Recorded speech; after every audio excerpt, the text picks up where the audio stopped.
Hey family, we are live, broadcasting live. This is the Conversation Room 101. Make sure it's only adults in the house. I need your mind to be open, prepared, and relaxed. Welcome to our home. Take your shoes off. We got some rules we need to go over. Be kind. No cursing in the chat. If you want to curse, call in.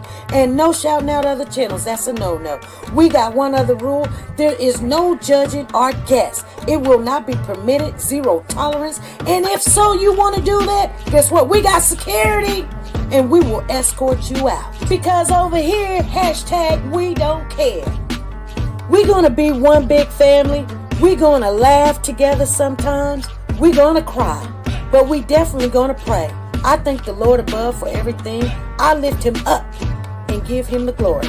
But you guys, right now, we're going to get our popcorn. And then we're going to see what's going on. And let me just park my car. And I'll be in there in a minute. I'll see you real soon.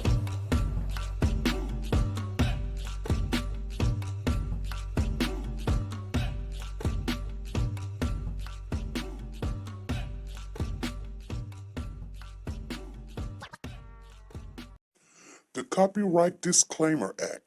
The Copyright Disclaimer Act under Section 107 of the Copyright Act 1976, allowance is made for fair use for purposes such as criticism, comments, news, reporting, teaching, scholarships, and research. Fair use is used permitted by copyright statutes that might otherwise be infringing. Nonprofit, educational, or personal use tips the balance in favor of fair use. Like, share, subscribe.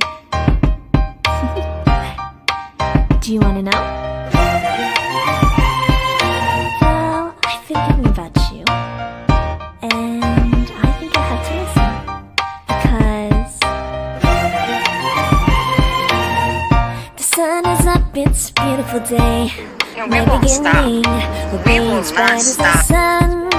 Come, won't you come along? And it feels so bright, it's like luck is raining on me. Go and follow your heart, doesn't matter how far. There is so much love to give. Something's telling me this time. Baby, baby, now I know. Baby, baby, gotta go. There is so much love to give. Something's telling me it's right. Neighbors and the When you community came to me, compelled who to are scour you? the area. It's you, yeah, boy. Where does the fault lie on you?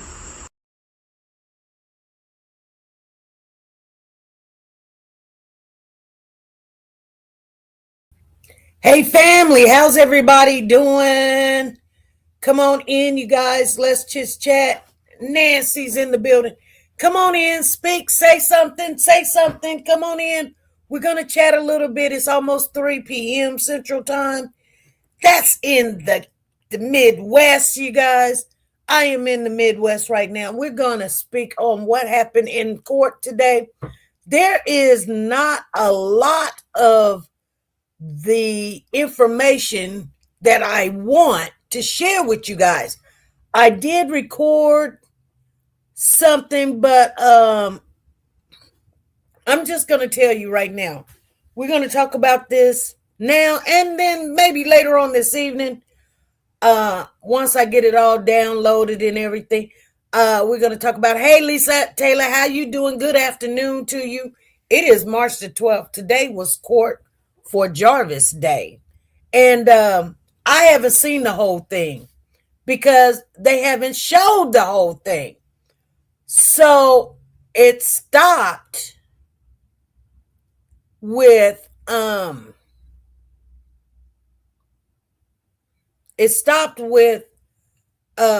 Jarvis's sister got on the stand and was giving her impact statement. Now, let me tell you guys right now, let me share this with you. If you come in the building, please like, share, and subscribe to the channel. We're coming on here. We're going to talk about this. Oh, I left the R out on Jarvis. I'll go back and put it in there. Maybe it'll come up. I don't know. It says that I can. So, yeah, I said Jarvis, and the thing just said whatever it wants. It says, okay, you guys can hear it for yourself. if you want to hear the chaos that erupted in court. Now, I'm going to tell you right now because I am a storyteller, so I love to tell you what I seen, what I heard, what I know. First of all, it took, I think it was 25 minutes. The first 25 minutes, you can fast forward if you do see what's going on. You're not going to see too much because every time you turn around, they cut it off. I don't know. I told you guys, maybe somebody out there got the whole hearing. I would love to hear the whole hearing, but I ended up only getting Jarvis walked in the courtroom. They read all these numbers, the mistakes they made on the transcript. You guys know the kid in the caboodle, that took every bit of about 10 minutes of all the mistakes that they had put. Some kids that was not his kids that was his kids, that has a different last name than what he has, and blase. Now, that's what they should have probably took out the whole situation, but they did not. They put that in there. I was like, okay. Now what? So they wanted to start off. The judge says to the prosecutors, how many impact statements do you guys have? And the prosecutor says, we have 7. And I'm like, 7 impact statements. So I'm thinking to myself, Nazia's family's going to get up there. Roxy, the auntie, the cousins, and all this other stuff, blah, blah, blah. And so I'm waiting, anticipating what I am going to hear, which, impact statements are very important because, it's supposed to be, and I'm going to say this, you guys, it's supposed to be focused on the victim, right? So I'm laying in bed. I done been on a computer. I've been on my phone. I ended up getting in bed, turning on my big screen TV in my bedroom. Yes, of course. And because I can bring that volume because I couldn't hear it on the computer. It was so low, I could not hear one word. And then on my phone, I could hear it a little bit better. But on my big screen TV, the decimals go up to 100. Okay.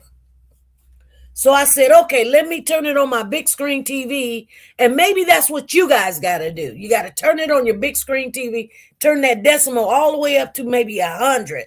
I think I hit like 48 before I started hearing, and there's nothing wrong with my hearing. So I'm like, okay, So even though that we have recorded it, I'm going to have to go in there, turn it up, record it again, turn it up, record it again, just so you guys can hear it. That's why I don't have it right now, but I will have it later on.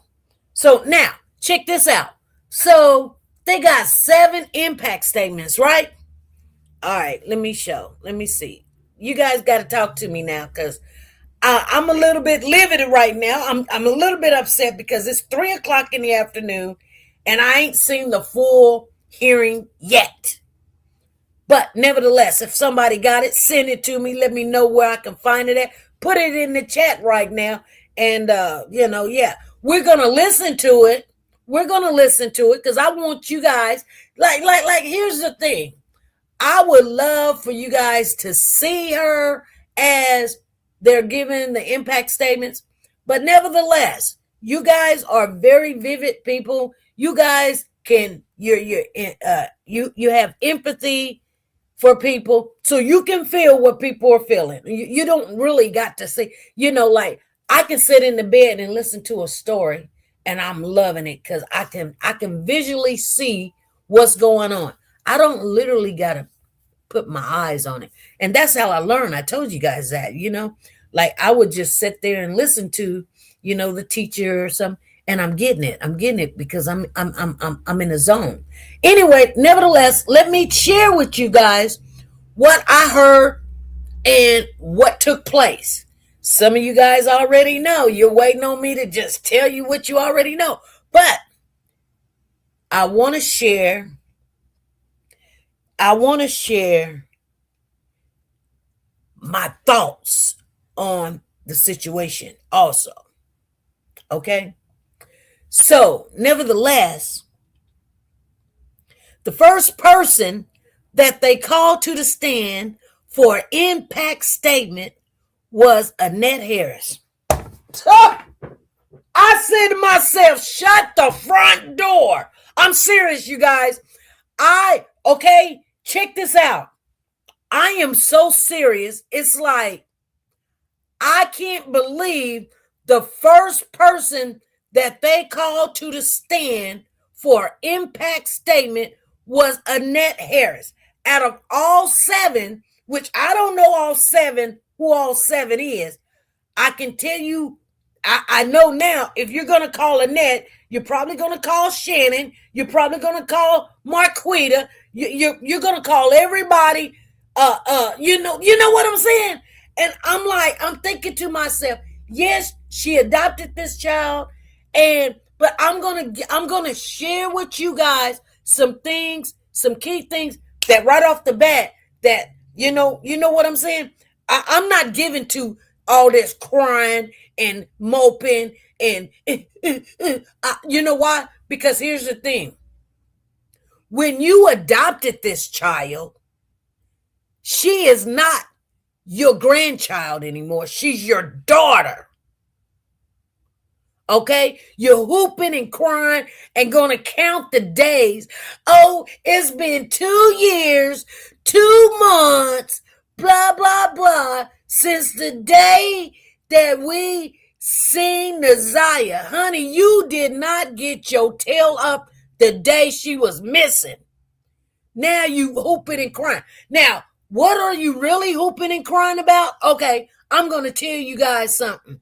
She wasn't hooping and crying about Naziah being deceased or Naziah being still not found or Naziah being taken advantage of or Naziah being in a sexual relationship with a grown man and she allowed this predator in her home and welcomed him in the home and took the kids out for snacks and Cheetos and Doritos and all of that. She wasn't crying about all that. She didn't say anything about her mishaps. Like, I trusted this person and I really didn't know. Which, you would think you would say something of that nature since you want to get up and do an impact statement. You wanted to do an impact statement because it would look kind of weird if you didn't. Like nobody's going to say anything nice or remember this child or miss this child or anything. She got up on the stand and she said, first thing she said, this has ruined my life, basically. Honey, you still got a life. She said, I'm depressed. I can't eat. I don't like to get out of bed. She had jewelry on. She didn't have it on one finger. She had it on all her fingers. So, but you can't get dressed. But you was able to, let me tell you something. You was able to put on necessities.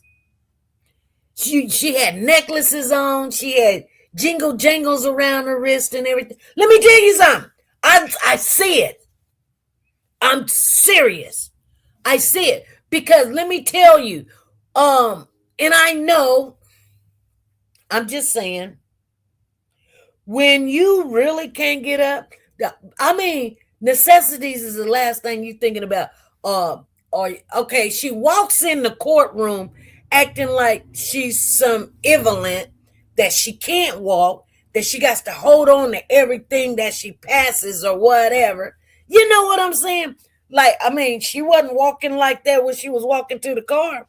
She made it to that car quick, fast, and easy. She didn't have to hold on to anything. Or, hello? But anyway, nevertheless, okay, I'm going to digress on that. So, she gets up there at the podium, and she says, I don't want to get out of bed. I don't want to eat. I don't want to talk to nobody. It has ruined my life. Oh my God. This has ruined my life. I can't sleep. I can't eat. And then she start crying. Okay, that's pretty much what she's saying, you guys. She's saying, me, me, me, me, me, me, me. Somebody in the crowd said, shut up. And yes, I'm in agreement with it. It would have shook my whole world. Shut up. They didn't only just say shut up, they said shut the F up. I was like, somebody in there got to have some freaking balls. A whole child is gone. And you're talking about me, me, me, me, me, me, me, me, me. My God, it was just, I'm telling you guys, if you want to know how disturbing that was, it was. It was. Okay. Goodness gracious. I said to myself, I could not believe she had wrote this out or typed it out or whatever. So it wasn't coming off of her noggin. Okay. It wasn't just, this is my feelings. This is my emotion. Okay, I understand people get nervous. They don't know how to talk and speak in front of crowds and people and all that other nature. Hold on. Papa, I'm live. What's up? Neck bones, smothered pork chops. I don't want that. Fish should be fine. Okay. All right, baby. You want the dinner or you just want the fish? Just the fish. How many pieces? 2. All right. Easy on the salt? Yes. Okay. All right. Bye. Anyway, you guys, check this out. She says, people are following me and they are setting up GoFundMe's in Naziah's name and they haven't got permission. Chick, you wasn't acting like a mother and you still not. Oh my goodness. The last thing you're going to worry about is somebody making money off of what? Making sure you get coverage? Who cares?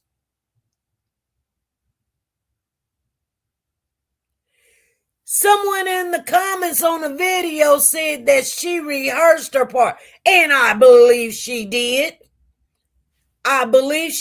Because let me tell you something. She tried to act like she didn't even have words. Okay, you guys want to hear it? I have it right here because, like I said, I did record. Let me finish telling you. Then they tried to quiet the court. They had to take whoever bursted out, erupted the court, said what they wanted to say. They took them out. They took them out the courtroom. And then they was telling her to go on. And she was like, I just can't. She walking off the stage like, let me go. I'm going to just leave, whatever. I mean, she walks out. And then they call Shannon. Then Shannon didn't come up. So Marquita gets up there looking like a big bag of chips. Everybody done gained at least 50 pounds. And when I say everybody done gained 50 pounds. Okay. So Marquita ain't this, a feminine figure anymore. I'm just saying. And I know you guys said it and seen it for yourself too. She didn't look like a female no more. She was dressed like a stud. So I was like, that's the first thing I noticed. I was like, okay.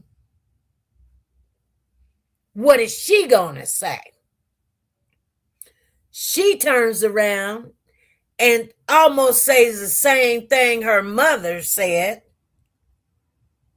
Stress eating. She said, it's been 2 years, 2 months, and some days. Like, chick, you count for real? Really? And she's like, we don't get to see her, hear her stories, how her day was, see her laugh, da-da-da-da-da. Y'all wasn't interested. You really wasn't interested. Because guess what? Had you guys really have that relationship or repertoire or whatever, you guys had that interaction, that you guys got along just that, like that. Like, if y'all really got along like that, wouldn't you would have known something? Wouldn't you would have said, hey, this girl is being sexually, active? Who's she liking? Where's she going? Who's she talking to? Who's she on the phone giggling with? You get involved. It doesn't matter. She says, Annette got an Oscar today for her acting. It's too sad they all crashing out bad. She said, exactly. She said, you took that from us and you're a monster and I hate you. Took what? Took y'all free ride? Took what? Someone you didn't care for that got the hand-me-downs? Took what? You didn't go search and look. See, I got a problem with you getting up there. I'm serious. I didn't think that the impact statement would have came from you guys. You should have, okay, you got the nerves. I'm just being honest. You got the nerves. Okay, let's listen. Let's just listen to the impact statement, okay? Because unfreaking believable. Unfreaking believable. It really was. I just can't even imagine. I had it right here. Imagine how. Let me see. Listen. Annette Harris, ANNETTEHARRIS. And there are units there if needed, whenever you're ready.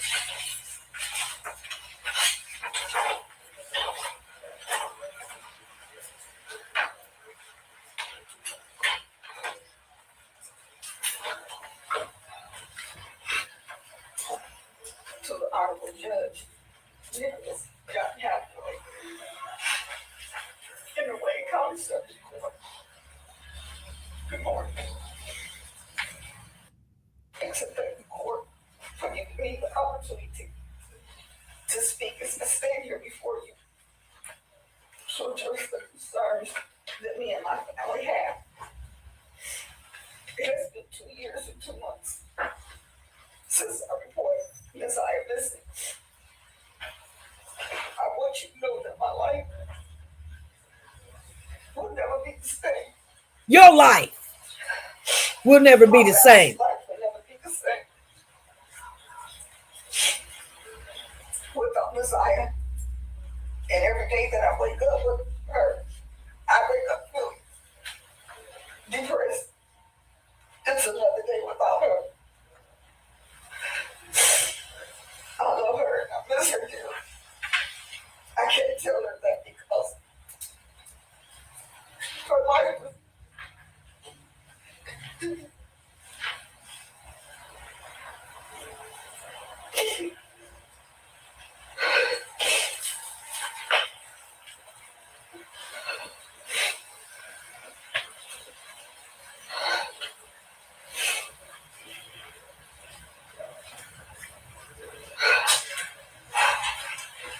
I can't tell her that because her was taken from her. Words cannot express just how much me and my family really miss and love this life. This has impacted my life and my family's life. There are days when I can't, when I don't want to get out of bed. There's a days I can't. I feel depressed.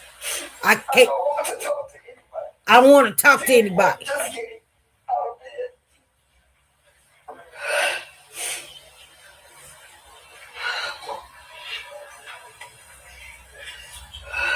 To do the basic everyday things that I miss.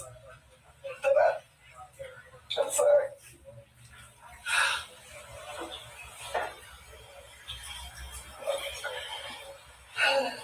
She needs an Oscar. I don't want to get out of bed. I wake up feeling depressed. I don't want to talk to anyone. Just getting out of bed. She keeps saying the same thing. To do the basic everyday things that I need to get done. To do It the, has affected my health. it affected her I health. see it for one doctor about my health, including seeing the therapist. I don't feel safe in my home. She don't feel safe. My address and my phone number has been put on social media. People have been driving by, taking pictures of my home. I have been threatened. My family have been threatened. They're just taking of me and my family following me in my car. They're just posting, setting up GoFundMe raises in the Zion's name without my permission. She could say that. This has also affected me financially. And my people doing, other people doing podcast shows, emailing me. I don't know. Emailing her, driving by. She don't feel safe. Her family's threatened. I'm sorry. Take your time now.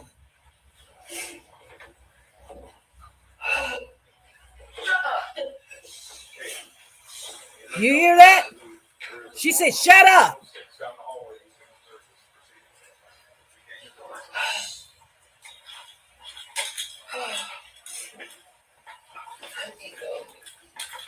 Don't come into my home.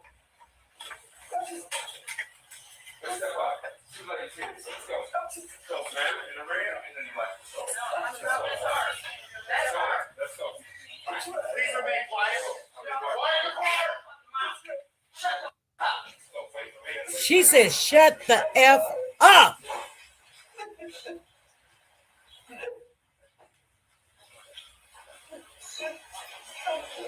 Because that's it, you guys. Reminder, if you're going to have difficulty controlling yourself, that would be a good time to be. Sir, can you suggest They consoling her. And she talking about she doesn't want to get out of bed. You didn't want to get out of bed when she came missing.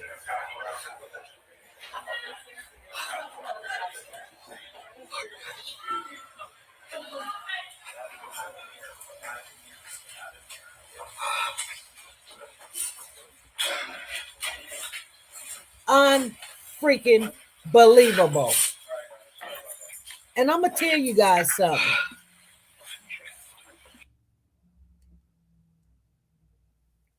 That's what triggers people. You have the nerves, the audacity to talk about. I know it's an impact statement, and an impact statement is how it impacted you. But do you honestly believe or think we wanted to know how you feel when you did not even want to go look for the child the day she came up missing?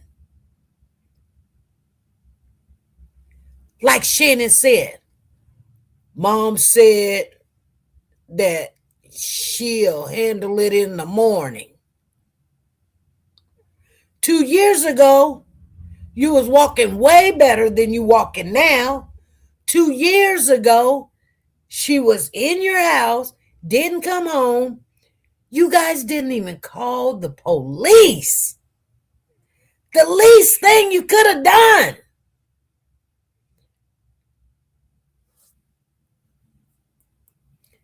You know good and well, like, yes, I was 14 age on my own. But, my mother raised me differently. Like, I knew how to cook. I knew how to drive. I had a job. You know what I'm saying? And she knew where I was at. Hey, I didn't run away. Some kids, when you raise them, if you don't raise them to survive, they go to people that they believe that are close to them. Who did she have to go to? She don't know nobody. She's a child. She only could go to her friend's house and to this grown man. All right, Raising Queen, I hear you. She says it's all about her and her twins, her dumb twins. I'm devastated. I hear you. Hey, Carla, I hear you. I'm the same way. It burnt me up. It burnt me up. And then Marquita got up there.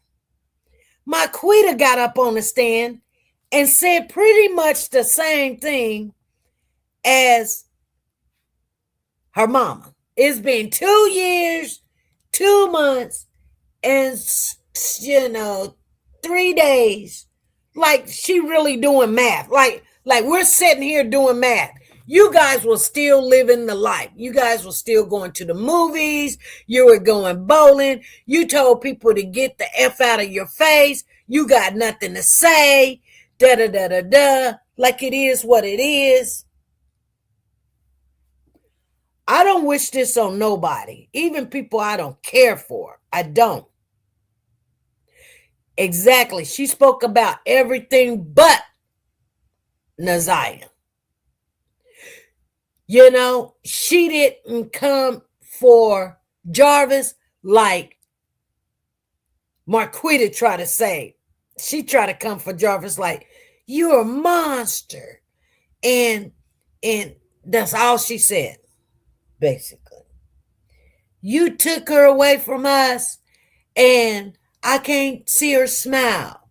I can't see her laugh. I can't hear her stories, how her day was. Well, I'm going to tell you, I'm going to give you a clip note of her day. Okay? I'll give you a cliff note of her day. You want to know how her day was? Think about it, you guys. That day, how it started. She went to school, right? I don't know whether she rode the bus or she got dropped off. The story changes. Annette can't get her story right if she caught the bus or she got dropped off. We don't really, Okay. Anyway, then she gets to school. Early that morning, she's calling Jarvis. And she called Shannon. Hey, what you and Big Mama doing?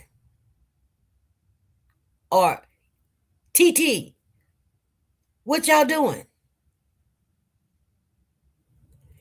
You know what was said? None of your business. Get back to work. You do your work.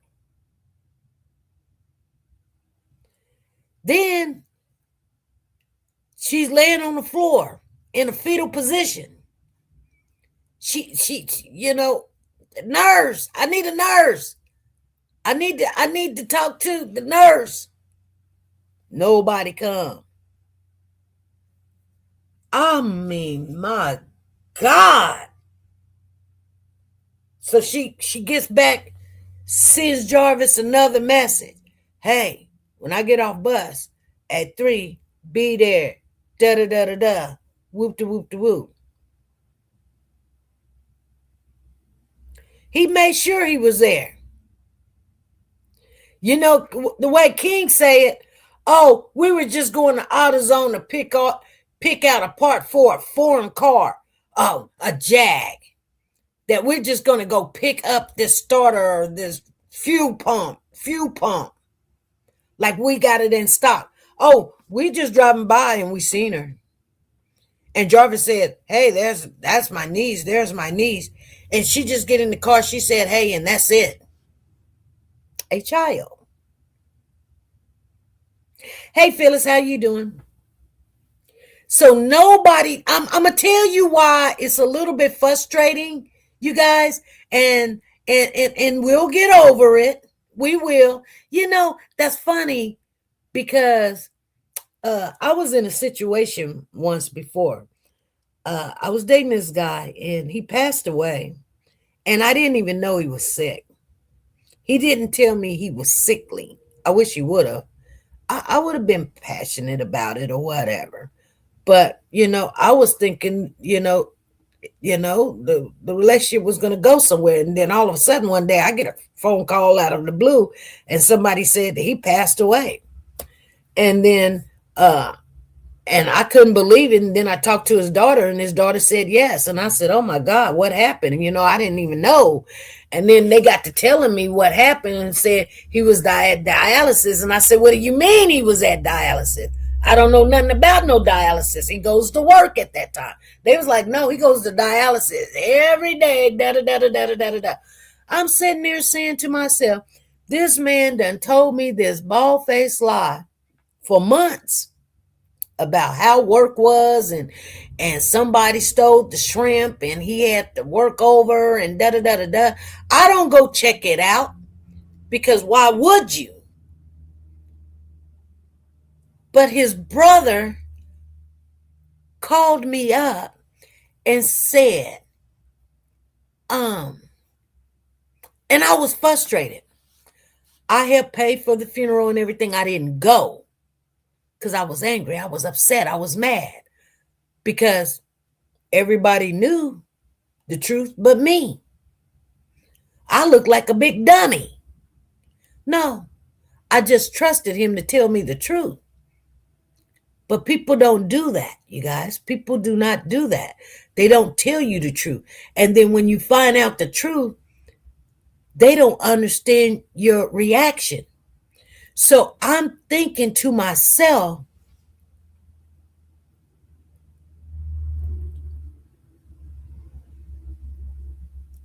like,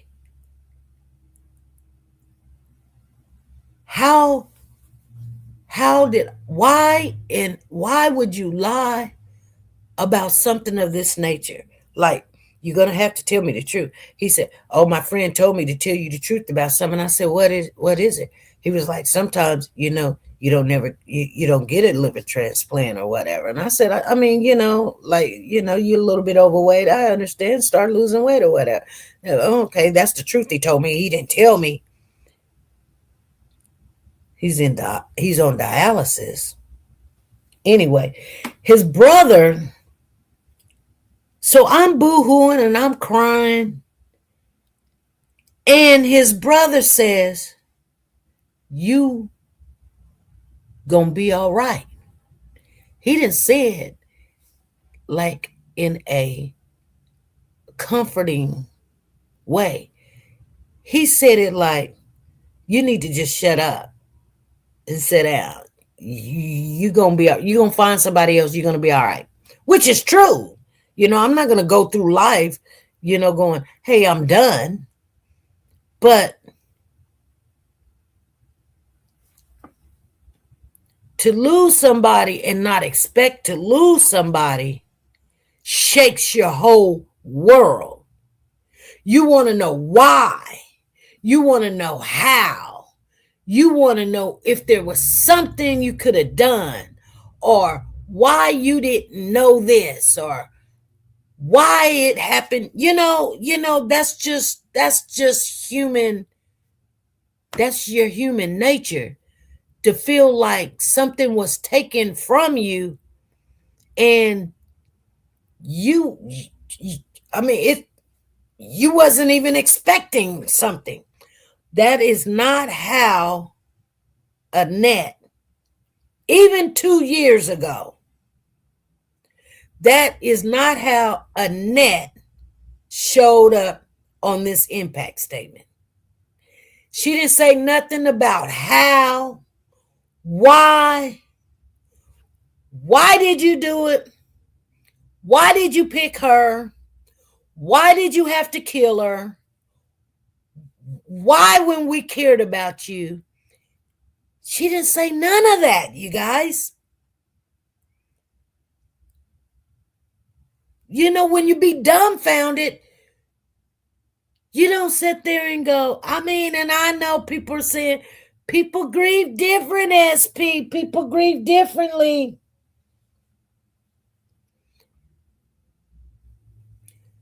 I don't believe she should have did an impact statement if she was going to talk about how people are driving by her house and taking pictures and being on that social media. That is the last thing you worry about. Trust and believe me. That is not something you worry about. You just don't. Because I see people, I'm going to tell you guys something about death. I've said it before.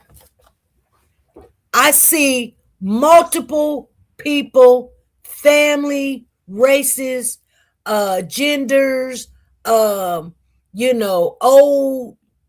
young, newborns, white, black, Mexican, mixed, Puerto Ricans, Asians. I see them, family die. And one thing you can honestly say, they don't sit there and say, people are taking pictures at my house.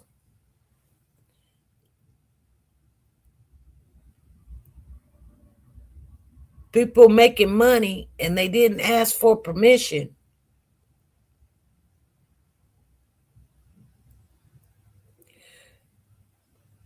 It's crazy. Exactly, Phyllis. Phyllis says, yes, the sister did well. My heart still goes out to her. Yes. Well, I mean, hey, everybody has their... Okay, but here's the thing, Phyllis. Let me share something with you. Hey, Monique, how you doing? Monique is in the building. Phyllis, Miss DeHart, when Marquita got up on the stand, did you notice something? And I am a little detailed, but like I said, I don't know if you noticed something. Okay? This child, Naziah, was adopted at the age of 2. She probably had her from day 1. So she is family, right? Yeah. She said, my niece.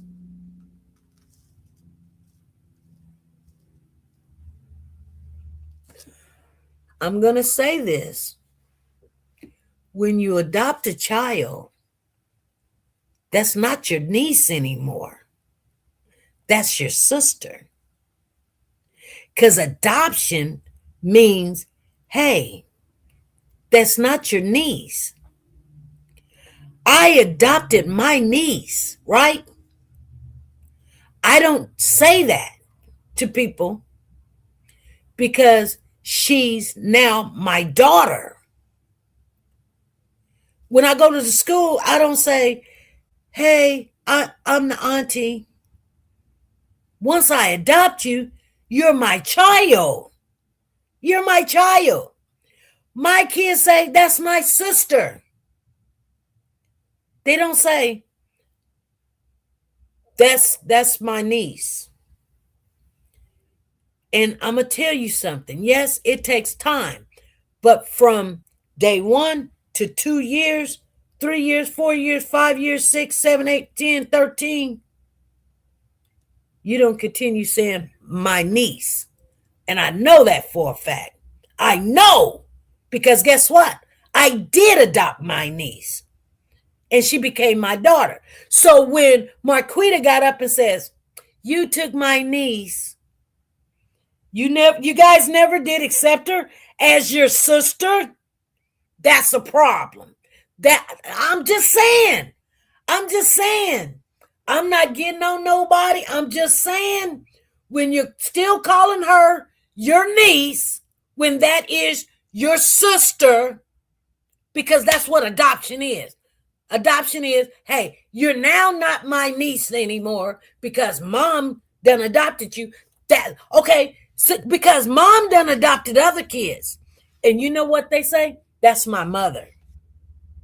And you know what they call the other kids that Annette adopted? That's my brother.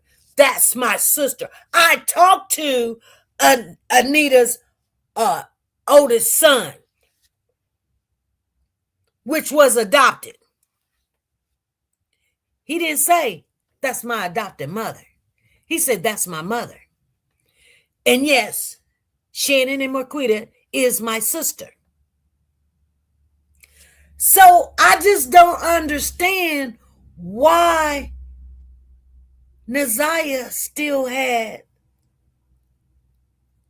the surname, or not the surname, or the surtype title of the niece. That's my niece. I don't get it. I've never got it. Every time when they say my niece, my niece, my niece, I would just be like,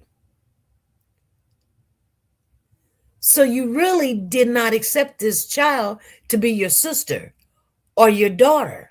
She was never a real part of, because here's the thing, you guys. My sister or my brother, I don't have no sisters, but my brothers, it holds a little bit more weight. You know, I'm going to say this, and I'm not trying to get all into the church thing, but we do know that we love the Lord. I'm not even going to say, yeah, I am a Christian, but I'm not even going to say it's about all of that. But when, okay, hold on. So Miss Phyllis says, because I was talking to you, Miss Phyllis, because I love you. You know I do. I love you. Even my great-granddaughter, who one of my daughters has custody of my great-granddaughter, calls her mama. And she considers her cousin, her brothers, and her... Exactly. And, you know, that always disturbed me that they would say, my niece, my niece, my niece. Have you seen my niece? What do you mean your niece? You mean your sister? You mean your sister? Nobody let you know that that's not your niece. Let me tell you, let me share something with you. Because when the adoption happens, it's legal. And you take the form of the legal parent. You don't say, that's my niece. Matter of fact, only people should know that is the courts, you, and anybody that it's significant to, like legally. Other than that, you know, I had kin folks come to me. We was at a family gathering, and they was like, oh, I know your oldest child. I know Shannon, and I know Coco, but who is this child? And you know what I would say? They my family, they blood. I say, that's my daughter. And they look at me and smile like, that ain't your daughter. I say, yes, that's my daughter. Even if I have to tell them I adopted her, I did not say, that's my niece. It never come out only time it comes out is when I'm explaining to someone that yes, I did adopt her, but that's my daughter. Y'all get what I'm saying? Now, on a more of a not religious, but a godly way of looking at it, just think about this. I want you guys to always get a little bit more of a understanding. If we are God's children by the blood, we are adopted into the family. Do you still want to be called an outcast? You know what I'm saying? No, we don't. You know why? Because we're not.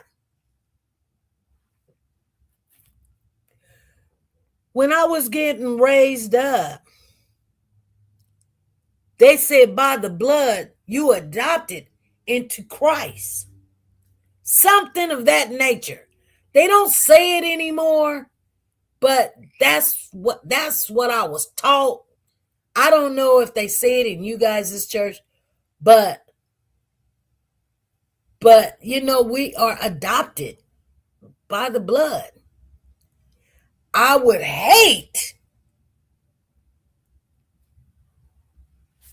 She says, I believe they did ask JB about where Naziah at because they know about it all.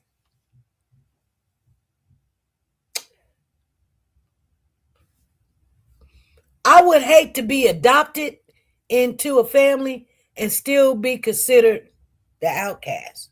I'm just saying. I don't know how that. Can you be adopted into Christ? Being adopted into Christ means being welcomed into God's family as his children through faith. It's a permanent, loving act of God's grace, offering a new identity, inheritance, and a close relationship, freeing believers from sin. Offering, let me say this again. Because see, I just share adopting into Christ is a theological concept where believers are welcomed into God's family as his children through faith in Jesus, receiving a new identity. So, come on now. Receiving a new, this is what I'm trying to tell y'all. Receiving a new identity and inheritance. You receive that new identity. You're not the niece no more. You're not the grandchild no more. You're my child. You're my sister. That's just it. I'm just saying. And I don't think they really took that in consideration, that she was really part of the family now. Like, that's not your grandchild no more. That's your child. That's not your niece anymore. That's your sister. Don't sit there, be like, mom adopted, mom adopted, mom adopted. What do you want? What do you want? You want a pat on the back? Because it's about you doing something, you doing something. You know, I didn't never want to tell people that.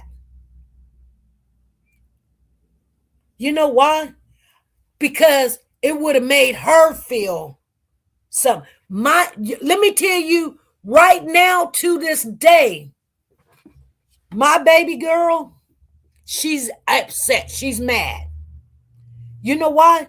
When I got sick and went to the hospital and almost died, people told her, because, you know, she got a little mouthy with them. She had to go stay with her dad and the dad's girlfriend. I'm going to just tell y'all like it is. You want to know something? I'll tell it to you.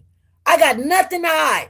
You know what? The woman that was over there with my brother, my baby girl, wasn't listening to her. She said, I want to go home. You know, you can't tell me what to do. You ain't my mama.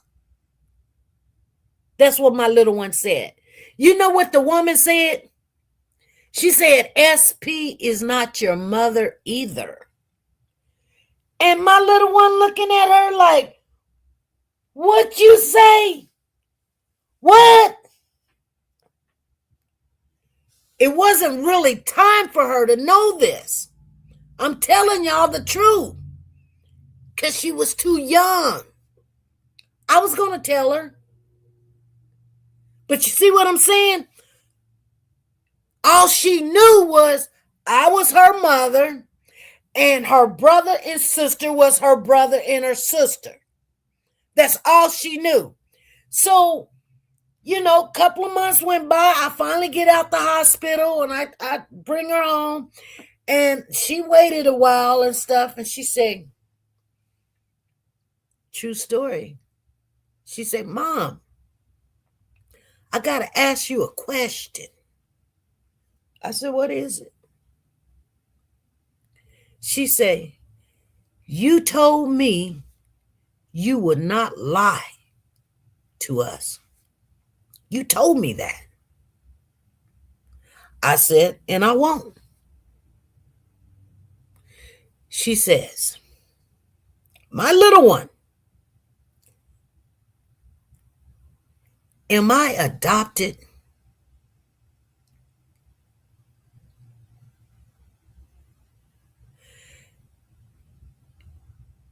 And I could not say anything because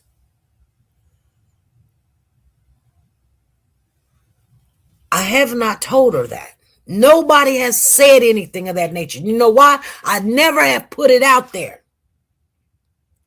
And I told her, this is what I said. I'm going to be truthful with you. I said, get out my face. I couldn't even speak on it right then. I'm furious. I'm mad.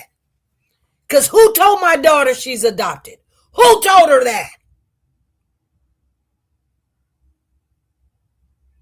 She's too young. She's not going to get it. She's not going to understand. Now, you know. And so she went on to her room, and I didn't answer right then. And I was so frustrated that they had told her, SP is not your mama either. She couldn't believe it. She could not believe it. And she felt like, why you didn't tell me? First of all, you never asked. Second of all, it wasn't for me to tell you. Why? For what? When you adopted, you're mine. You're my daughter. That settles it. That's it. There's nothing to tell. How you came, how you got here, and blah, blah, blah. It doesn't matter. It doesn't, who cares? We're not going to go into that. It doesn't matter. I raised you and hey, are you mad because someone cared about you that didn't want you in the system?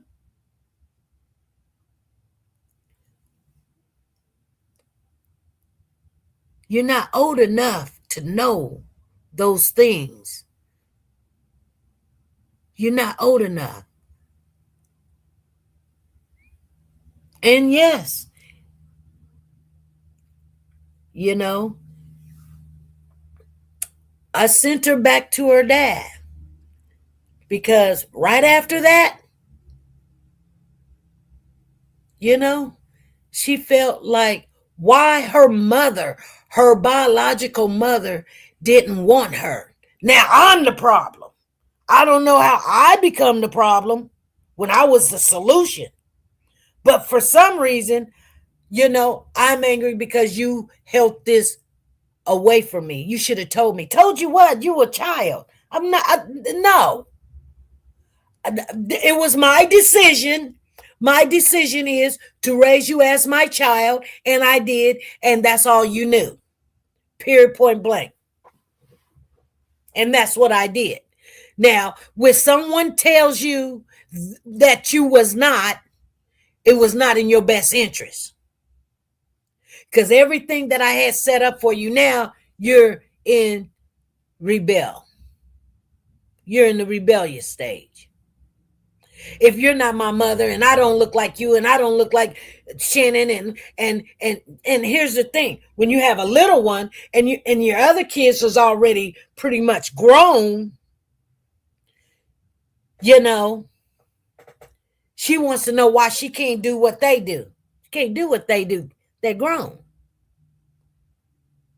You see all the mistakes they done made? You should be doing better.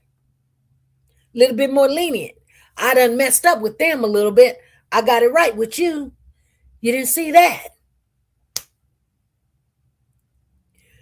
But any child, and I'm going to say this, I don't know every child, but when a child knows that they are adopted,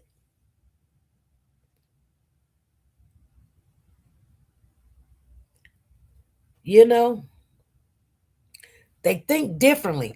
I mean, we all do. We all with the, okay, anybody that's in Christ, a believer, love the Lord, you adopted. Okay? But you don't feel left out, right? That's what I'm saying. So that's all I was saying was like, after 13 years of this child's life, why was they still calling? I mean, everybody have their way. I mean, it could be not even harmful, whatever, I'm just saying, but you're right, Phyllis. It's very hurtful thing. Especially if you're not mature enough to understand that somebody was there to protect you. But back to Annette. When Annette got up on that stand, she did not sound like a protector.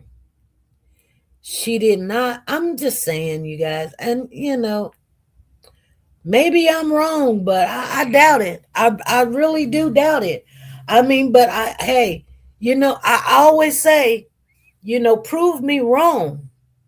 Prove me wrong, please. Please, because I don't see the love. And I hate to say this. I mean, I didn't see it when you didn't go look for the child. I didn't see it when you sitting there. The first thing she said, she been missing.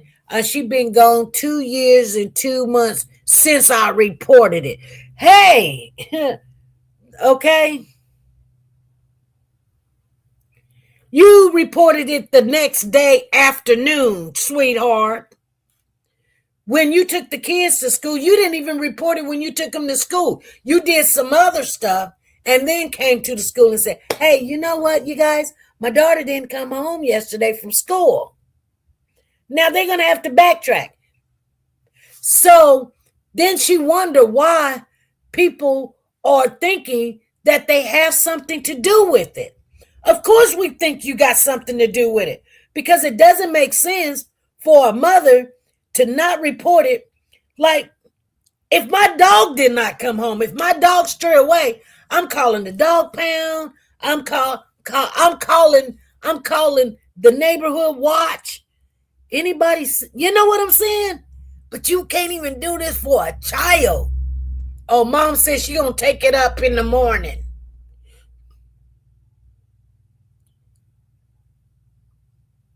Jarvis's call Shannon's phone. Jarvis and Shannon don't even answer the phone.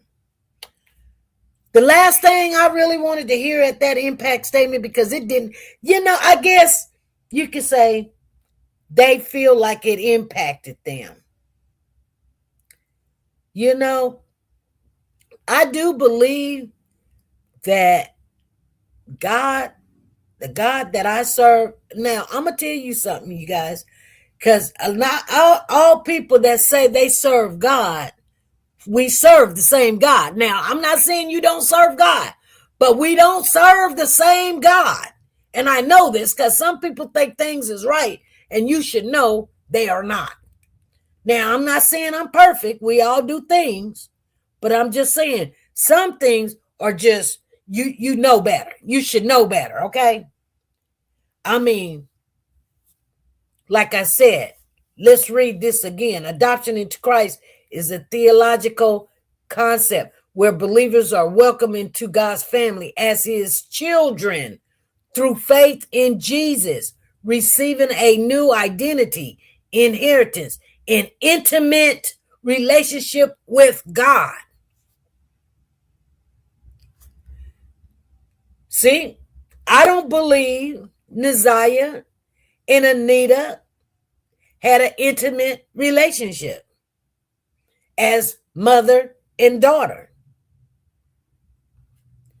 She still was looking at her like that's my granddaughter, and she was looking at her like that's my grandma. She wasn't looking at her like that's my mama, that's my sister. She was still grandchild, you know. You know, I'm just saying, you know, hey, anyway, if you guys get it, you get it. You receive it, you receive it. If you don't, hey. But it says, initially, by God's grace, this permanent, irreversible, and loving adoption brings freedom from the bondage of sin. See what all you get? Permanency. Permanency. When you become a child of Christ, you get permanency. You're always going to be a child. Irreversible. He's not going to throw you away. Loving adoption. Loving. Brings freedom from. So the things that you probably would have had to endure, you don't. Believers become sons and daughters of the Creator, enabling them to call God Abba Father. Some of you guys do. Abba Father. Yeah, okay. It is a shift from being a child of wrath to a cherished child of God. Adopted children receives all the rights, all the privileges, and spiritual blessings of a natural born heir. I just want you guys to know what adoption means, because some people make it seem like it's okay that she's still the niece and the grandchild. It's not. Okay, I'm just saying. This includes the promise of eternal life, resurrection, and a future in God's kingdom. I tell you guys one thing, if I don't say nothing and you never get anything from me, I'm going to tell you something, and it is the truth. And you better go look it up. But any time that you want the truth about anything in this world, if you read your Bible, now I do know that some things has changed and some things are not in there that you probably think you need to know. But okay, just get this. Just get what's in front of you. Guess what? You can figure it out. And I'm going to tell you something else. Not everybody's going to figure it out. You don't have to sit there and be like, I wonder how Annette's feeling. I don't care how Annette is feeling. Okay, I'm going to tell you guys this. I don't hate Annette. I don't hate her. I don't really know her like that to hate her. But I think that I believe that, you know, and she don't have to prove anything to me, you, or anybody else. I'm just saying that, you know, like, people make bad decisions and mistakes solely for greed, money. Look at me, I'm a good person. I was doing a good thing, a right thing. I don't believe that. I believe it was for money. Let me tell you something else, if you guys didn't know. When I got my little one, you know what the first thing the judge said to me? See, I had already went to the school because I knew it was coming up. Because my brother said, sis, they're trying to take my child from me. And I think they're going to do it. So I started trying to figure out, okay, we can't let that happen. That's blood of my blood. We're not leaving none of us behind. So my mother was like, you got to get her. I didn't want another kid. I'm just going to be honest with you guys. I didn't want another kid. Start over for what? I didn't lay down and enjoy this. I didn't get nothing out of it. I don't want to do it. This is going to slow me down. I can date right now. My kids to the age I can date and not be disturbed. I can leave them at home alone. Bring a baby in my house? I don't want to do that. You know what the judge told me? The judge says, I just want you to know in the state of Kansas, there's no monetary check that comes with this child. Okay. You make too much money to get monetary money. And if you could take care of this child being single, then we'll have to look at that. That's how much money I was making. I was not married. I did not have a man in my life. So they looked at my income and said, okay, here's the thing, you guys. It has to do with blood. You know, we do have Indian in our family. And, you know, that's a card that you can play anytime trying to get your kids or your grandkids out of the system. Because anything that has an Indian, you know, blood and heritage in it, they're not supposed to be able to touch that child. But anyway, nevertheless, that's just a little side note for some of you guys that is probably trying to, you know your rights and all this other stuff. If you're fighting for your kid or your grandkid or your niece or your nephew or the neighbor, whatever, and that child does have a little Indian in their blood lineage, then the courts, if you call, you know, there's numbers that you can call that represents Indians and things of that nature. If you can show that you have Indian in your blood, and it's hard for you to get your kids out of the system, that's a way you can go. I'm just saying, hey Tina, how you guys doing? I'm just saying it helps. It helps that judge when other people that's been doing,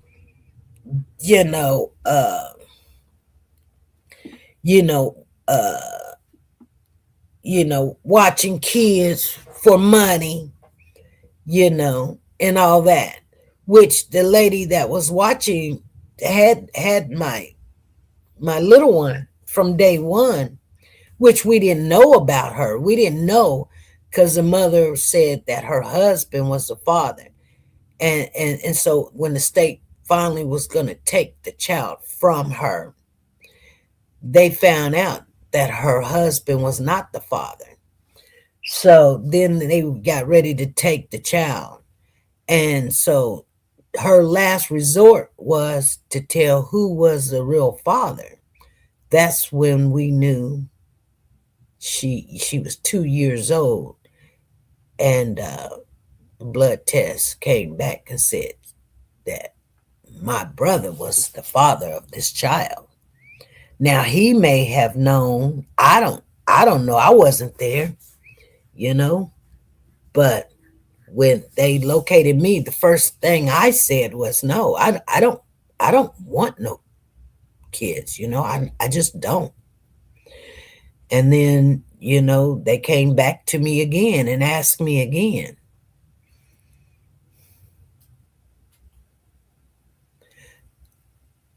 Wilma, no, they didn't find the body. I haven't heard the whole hearing.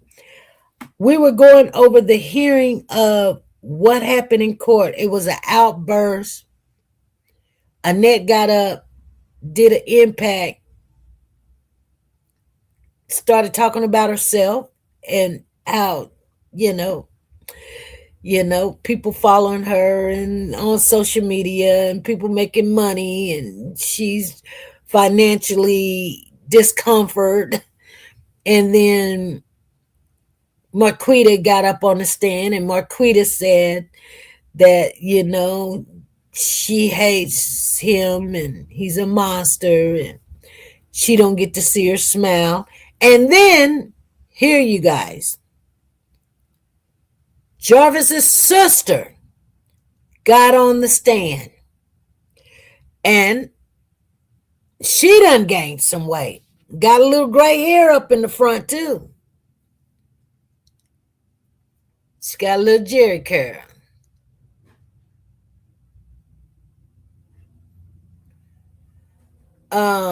She told y'all, she said the same thing she said to me. And I told y'all when I talked to her that she was, I don't think I told you guys that she told me that, because I believe I didn't tell you guys, because that's not something you just go and tell everybody.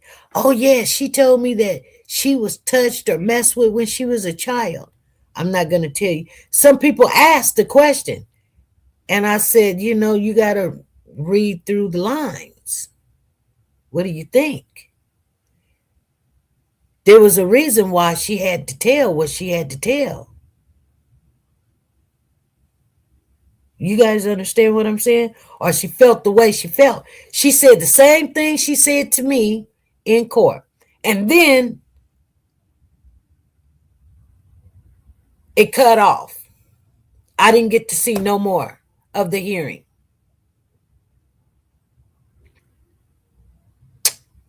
But I didn't have to see what she said, because I already know what she said. She said the same thing she said to me over the phone.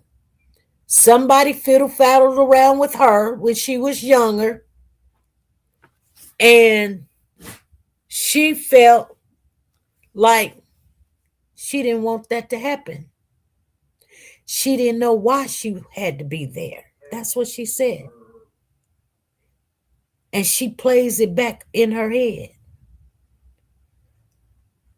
That's what I'm saying.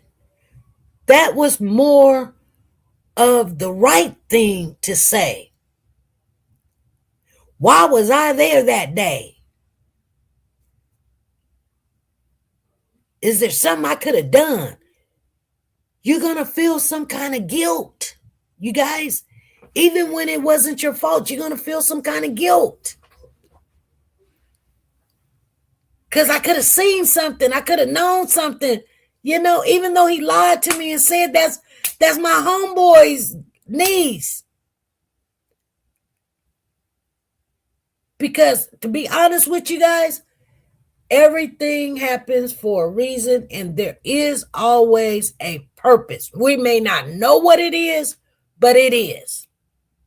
And if we were really off into our spiritual body instead of our physical body, a lot of this stuff we'll see. So that's why I say to you,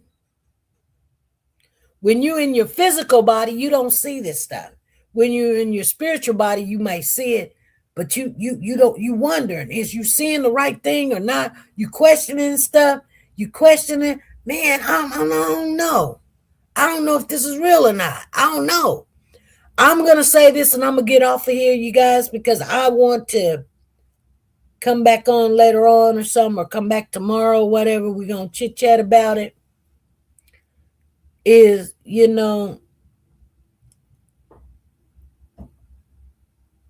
a lot has to do with trying to get in your spiritual realm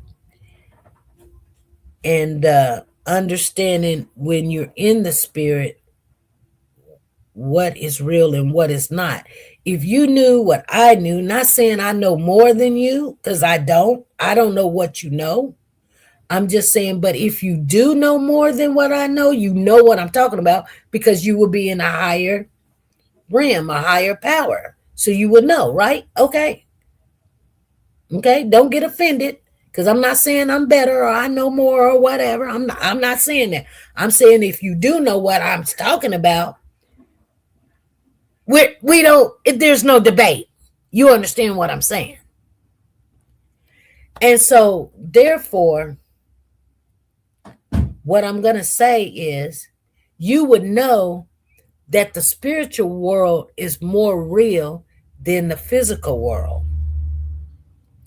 You get what I'm saying? And I don't know. I'm still trying to tap into how it works, or how I can access it when I want to or need to, or whatever. I don't know. It just happens. When it happens, it happens. When I have a spiritual thing happen, it happens. It happens. It don't happen a lot like people think, but when it happens, I know 99% of the time. I know. Haven't happened in a while, but hey, whatever. But anyway, what I'm saying is, like, then you'll know that you're like, there's nothing new under the sun to our Father, our God, So there has to be a reason. We may not never know why Naziah had to come up missing or deceased or whatever. We may not never know who needed to learn and grow, but we do know the ultimate goal is for all of us to make it into the kingdom. So, with that being said, hopefully, whatever happened in this situation, Jarvis did what he did. If Shannon did something to engage this situation, was Anita greedy and she had something to do with it? Well, I don't know.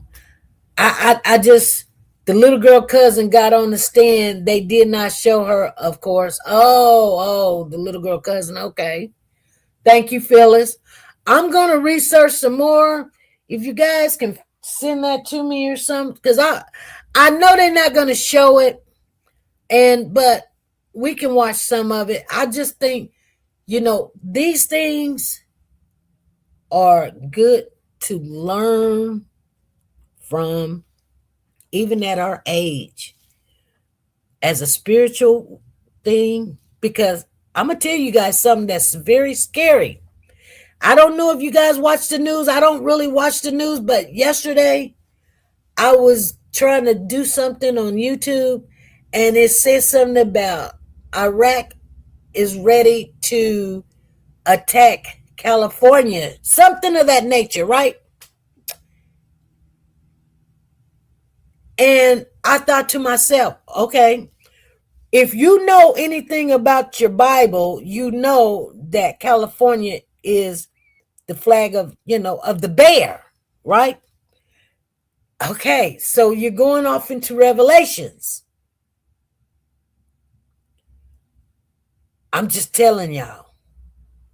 They said that they were going to attack California with drones, and the police out there was alerted to watch that Iranians was going to attack, and they were showing California's flag of the bear. And I'm thinking to myself,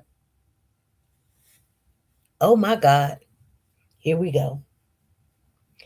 It may not gonna happen in my time, but it has activated.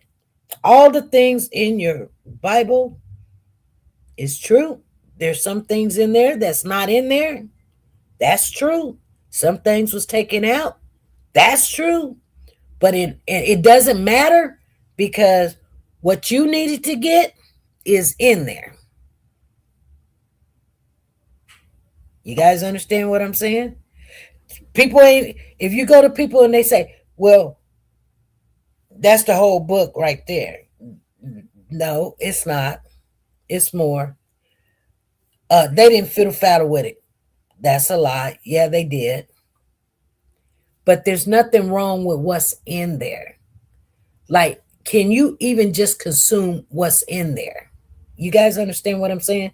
Get that first. Because that's a lot. Even once you read it, you're going to have to read it again and again and again and again, and you're still not going to get everything. So, like, yeah. Just get closer. And if you want to be in your spiritual realm, I believe how I got into mine is, and I'm going to share this with you guys, I asked. And then, unbeknownst to me, one day, boom, it was happening. And if you want to know the truth, ask. All right? And that's the truth. That is no preaching. That's no teaching. I'm just telling you how I believe that it opened up for me and I got to start seeing spiritual things is because I asked. I wanted to know. I wanted to see. Was it true? Is it real? Is this? I don't want to know what people just want to teach me. Just because it happened to you doesn't mean it's for me. I don't know. I just want to know the truth. And I prayed that. And next thing I know, I started seeing things that is not of this world. Anyway, you guys, that's for those of you that it's for. And if it's not for you, leave it at the door.